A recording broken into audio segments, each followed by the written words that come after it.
नमस्कार दोस्तों। Toppers front education में एक बार फिर से आप सभी का बहुत बहुत स्वागत है।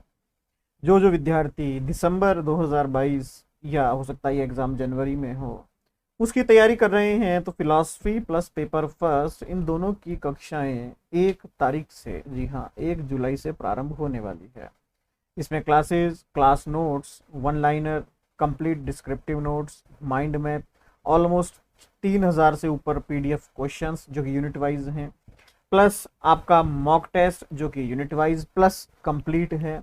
ये सब आपको इसके अंदर उपलब्ध होता है। तो अगर आप इसमें जुड़ना चाहते हैं तो आपकी स्क्रीन पर नंबर चल रहे होंगे, डिस्क्रिप्शन में भी नंबर होंगे, आप संपर्क कर सकते हैं और हमसे बात कर सकते हैं। आज का जो डाउट है वो ये है कि सर हमने सब कुछ पढ़ लिया है नेट के लिए, नेट का एग्जाम आ गया है, 8 जुलाई से प्रारंभ होने वाला है और लगभग 15 अगस्त तक चलने वाला है। 5 तारीखें घोषित की गई है, 5 दिन घोषित किए गए हैं, 5 दिन में एग्जाम होंगे, तो इसकी आखिरी रणनीति हम क्या बनाएं। मैं आपसे आज डिस्कस करने वाला हूं वो यूनिट्स जिसको पढ़कर आप आसानी से बहुत अच्छे नंबर ला सकते हैं। आसानी से मतलब ये नहीं है कि हम बिना पढ़े चले जाएं तो नंबर आ जाएंगे। आसानी से मतलब जिनके द्वारा आप मैक्सिमम नंबर लाने की कोशिश कर सकते हैं, जिनके द्वारा आपकी रैंकिंग में थोड़ा सा सुधार हो सकता है। ये वो यूनिट्स है, अगर हम इनकी तैयारी ढंग से कर लेते हैं तो कहीं ना कहीं नेट तो आपका कहीं नहीं जाएगा, क्लियर है। देखिएगा, 10 यूनिट के अंदर आपका सिलेबस बटा हुआ है, 10 अलग अलग यूनिट्स के अंदर आपका सिलेबस बटा हुआ है। मैं हमेशा आपसे कहता हूं कि नियम के अनुसार हर यूनिट से 10 प्रश्न आने हैं ताकि 100 प्रश्न का आपका एग्जाम पेपर बन जाए। लेकिन ये आइडियल नहीं है, ये आदर्श नहीं है कि सभी से 10 ही आएंगे। किसी यूनिट से 6 से 7 मिनिमम से लेकर के किसी यूनिट में 14 से 15 क्वेश्चंस आप मान के चलिए। 6-7 एक मिनिमम रेशो मान के चलिए। मतलब एक सिंगल यूनिट आपके लिए 12 नंबर से लेकर 30 नंबर तक एग्जिस्ट करेगी। ऐसी सारी यूनिट्स नहीं होगी जो 30 नंबर की होगी, कुछ स्पेसिफिक यूनिट्स जो हैं वो इस लेवल तक जा सकती है। इसके लिए माना जाता है 2 यूनिट्स ऐसी है जो 30 तक खिंच जाती है। कौन कौन सी?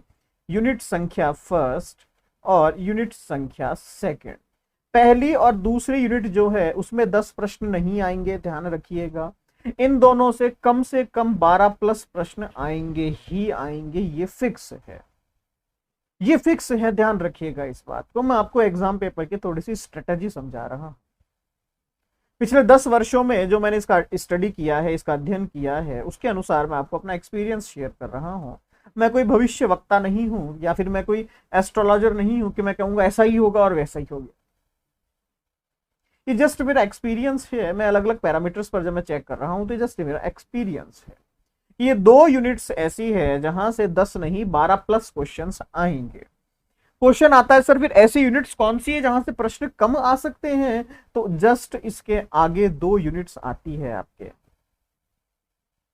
यूनिट संख्या 3 और यूनिट संख्या 4। ये क्या हुआ? सबसे छोटी यूनिट्स भी हैं और सबसे अच्छी यूनिट्स भी है। अच्छी मतलब यहां से आप अच्छे नंबर ला सकते हैं, लेकिन यहां पर प्रश्न कम हो सकते हैं। यूनिट संख्या 3 और यूनिट संख्या 4 जो कि बेसिकली एथिकल है या नीति शास्त्र पर आधारित है। यहां से प्रश्न आपके मिनिमम 6 से 7 रह सकते हैं, मैक्सिमम 10 रहेंगे, इसकी संभावना बहुत कम है। बट हाँ, 6-7 प्रश्न इन दोनों यूनिट से मिलाकर रहेंगे। दोनों यूनिट से कम 12 और मैक्सिमम 14 या 15 क्वेश्चन बस। इससे ज्यादा क्वेश्चन यहां से नहीं पूछे जाते हैं। मतलब ऑलमोस्ट 24 से 25 नंबर आप इन 2 यूनिट्स से कवर कर सकते हैं। मैं आपसे कह रहा हूं वो यूनिट्स हम कौन कौन सी पढ़े हैं जिसके द्वारा हम मैक्सिमम नंबर लाने की संभावनाओं को बढ़ा सकते हैं। ये जुआ है, एक तरह का गैम्बल है, क्योंकि मैं जस्ट एक अनुभव आपसे शेयर कर रहा हूं। 99.99% आई एम श्योर कि जो मैं बता रहा हूं लगभग पेपर आपका वैसा ही आता है। बट फिर भी 99.99% मैं श्योर हूं, 0.01% कुछ भी हो सकता है, प्रोबेबिलिटी है, संभावनाएं हैं। बट ये रेशियो ऐसा ही रहता है, इस पे विश्वास कीजिएगा। यूनिट संख्या 3 और 4 वो यूनिट्स है जिसके अंदर ज्यादा कॉम्प्लिकेटेड क्वेश्चंस नहीं है, पहली बात। दूसरी बात, बहुत सारे टॉपिक्स नहीं है, लिमिटेड टॉपिक्स के ऊपर ये यूनिट्स बनी हुई है। तीसरी बात, ये उन यूनिट्स में से है जहां पर 10 टॉपिक्स भी एग्जिस्ट नहीं करते हैं, टोटल 10 टॉपिक्स भी नहीं है किसी एक यूनिट के अंदर। इसका मतलब सीधी सी बात है, अगर मैं उन लिमिटेड टॉपिक्स को पढ़ूंगा तो मैं कहीं ना कहीं ये चेक कर सकता हूं कि ये प्रश्न कौन सा पूछ रहा है या कौन सा पूछेगा। श्रेयस की अवधारणा, प्रेयस की अवधारणा, पुरुषार्थ, वर्णाश्रम, आश्रम व्यवस्था, ठीक है, यज्ञ, यज्ञ के प्रकार। तो इसका मतलब ये वो क्वेश्चन है, वो टॉपिक्स है जो बहुत ज्यादा टिपिकल नहीं है। 2 यूनिट्स ये ऐसी है जहां से आप मैक्सिमम नंबर कवर कर सकते हैं, ध्यान रखिएगा। आगे चलते हैं, यूनिट संख्या 5 और 6, क्योंकि देखिए पूरा सिलेबस जो है आपका 5 सेक्शंस में डिवाइड है।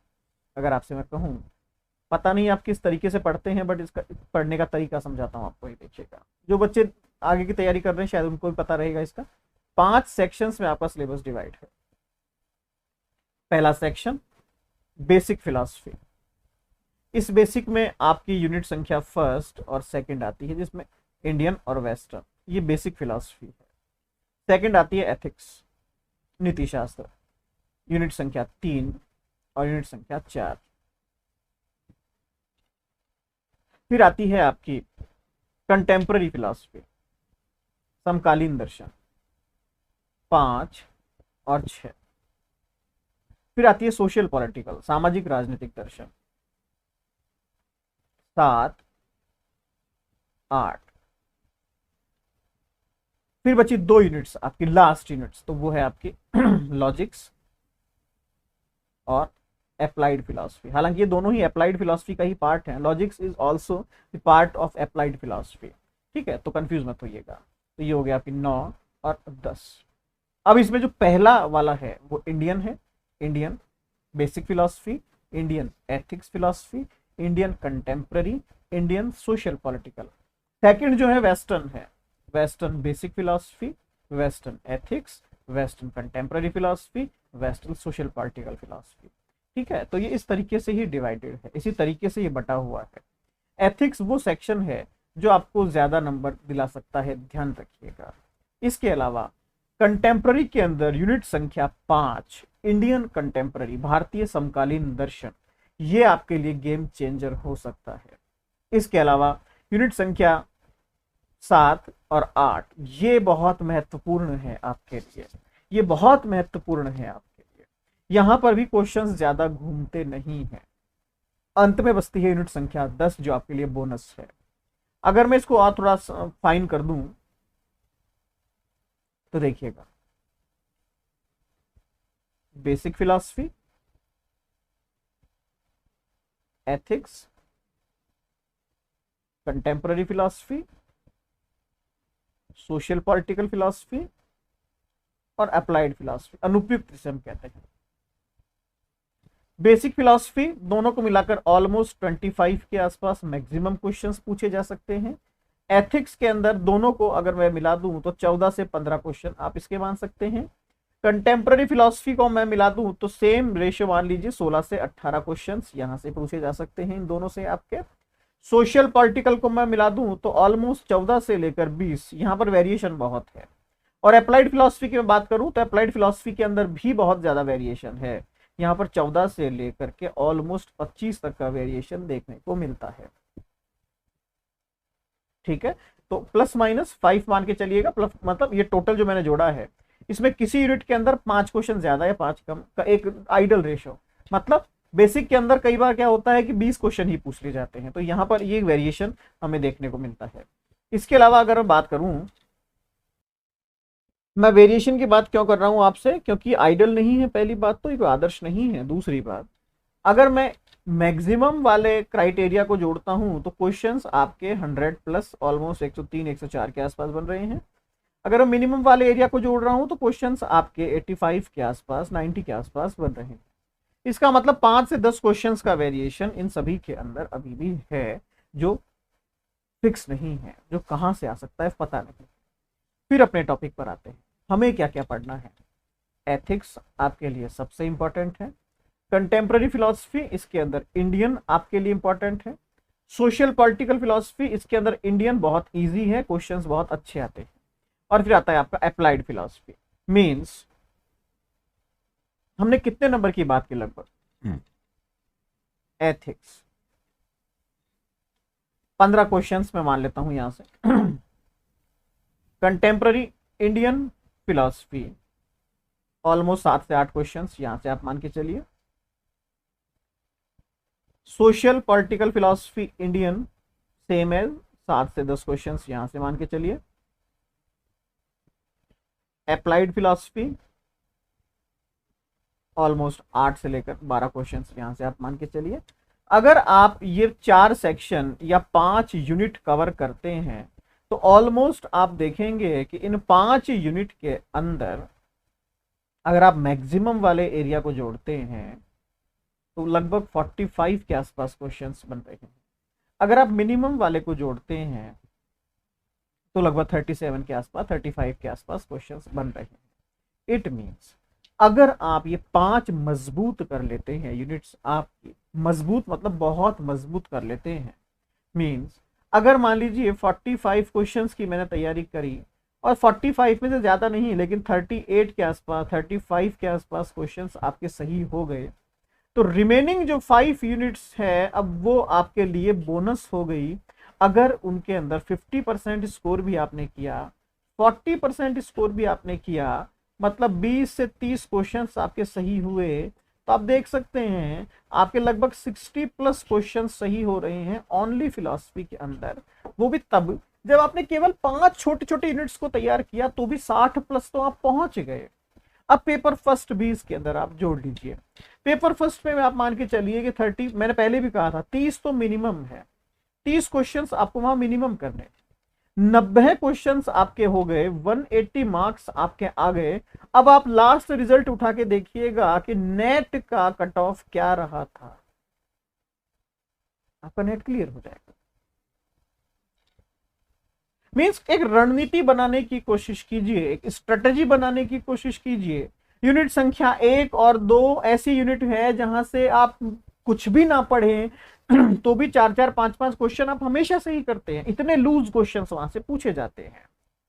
चारवाक दर्शन की फिलॉसफी क्या थी, इनमें से नास्तिक दर्शन कौन है, कौन ईश्वर को नहीं मानता, किसने कहा प्रत्यक्षम किम प्रमाणम, अनेकांतवाद किसका सिद्धांत है, 4 आर्य सत्य किसका सिद्धांत है, पिटक किस दर्शन के ग्रंथों को पिटक कहा जाता है, इनमें से किसने मोक्ष को कैवल्य कहा, वेदांत का सबसे बड़े फॉलोवर कौन थे, मीमांसा के सबसे बड़े फॉलोवर कौन थे, शून्यवाद किसका सिद्धांत था। ये ऐसे हजारों क्वेश्चंस हैं जो हमेशा पूछे जाते हैं और इतने इजी क्वेश्चंस होते हैं ये कि आपको दिक्कत नहीं आएगी। अनुभववादी कौन है, बुद्धिवादी कौन है, कांट की अवधारणा क्या थी, प्लेटो क्या कहता है, सुकरात का सिद्धांत क्या था, पाइथागोरस क्या कहते हैं, पार्मेनाइड्स क्या थे। ये क्वेश्चन ऐसे जो आपने रटे हुए हैं, तो ये बोनस है आपका, समझने की कोशिश कीजिए। नेट निकालने वाला बच्चा केवल 5 यूनिट ये अच्छे करके जाता है तो उसका नेट तो क्लियर है, ये ध्यान रखिए। मुद्दा जब जेआरएफ पर आता है तो देखिए जेआरएफ शॉर्टकट से नहीं होता, जेआरएफ के लिए मेहनत करनी पड़ती है। जब आपकी 5 यूनिट तैयार हो जाती है तो आपका समय बचता है कि एक और अच्छा कर ले, एक और अच्छी कर ले।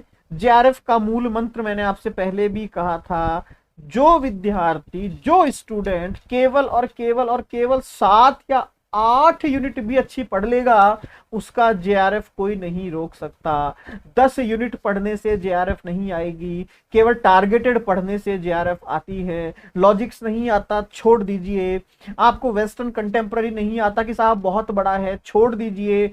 फिर भी आपके पास 8 यूनिट बची है, मतलब ऑलमोस्ट 75 से लेकर 85 क्वेश्चन बचे हैं। इसमें से अगर आपने 65 से 70 भी सही कर दिए तो भी आपकी जेआरएफ कोई नहीं रोक सकता। रणनीति बनाइए, स्ट्रेटेजी बनाइए, आपका नेट निकल जाएगा, आपका जेआरएफ निकल जाएगा। दूसरी बात, हम बहुत जल्द एक नेट के लिए अपने प्ले स्टोर के ऊपर एक एप्लीकेशन लॉन्च करने वाले हैं, तो आई थिंक 15 या 20 जुलाई तक वो लॉन्चिंग हो जाएगी उसकी। उस प्लेटफॉर्म के ऊपर हम अलग से क्लासेस होगी, अलग से स्टडी मटेरियल उसी पर हम अपलोड कर दिया करेंगे, उसी पर मॉक टेस्ट अपलोड हो जाएगा। मैं कोशिश करूंगा उसके बाद हम लाइव क्लासेस लेने की शुरुआत करें, मतलब वीक में एक दिन हम इंटरेक्शन करें पर्सनली कि साहब ये डाउट था, इसको दूर किया जाए। तो मिलते हैं, बहुत बहुत शुभकामनाएं। डेट शीट अभी आई नहीं है, आते ही मैं अपडेट कर